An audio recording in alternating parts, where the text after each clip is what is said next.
18 పడిమెట్ల పైకెక్కి గుడికేగు భక్తులకు ఎదురొచ్చే బంగారు స్వామి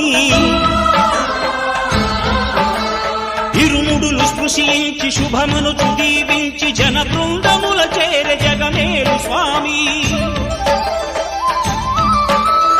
తన భక్తులొనరిల్చు తప్పులకు తడబడి ఒక పక్క ఒరిగెన ఓంకారమూర్తి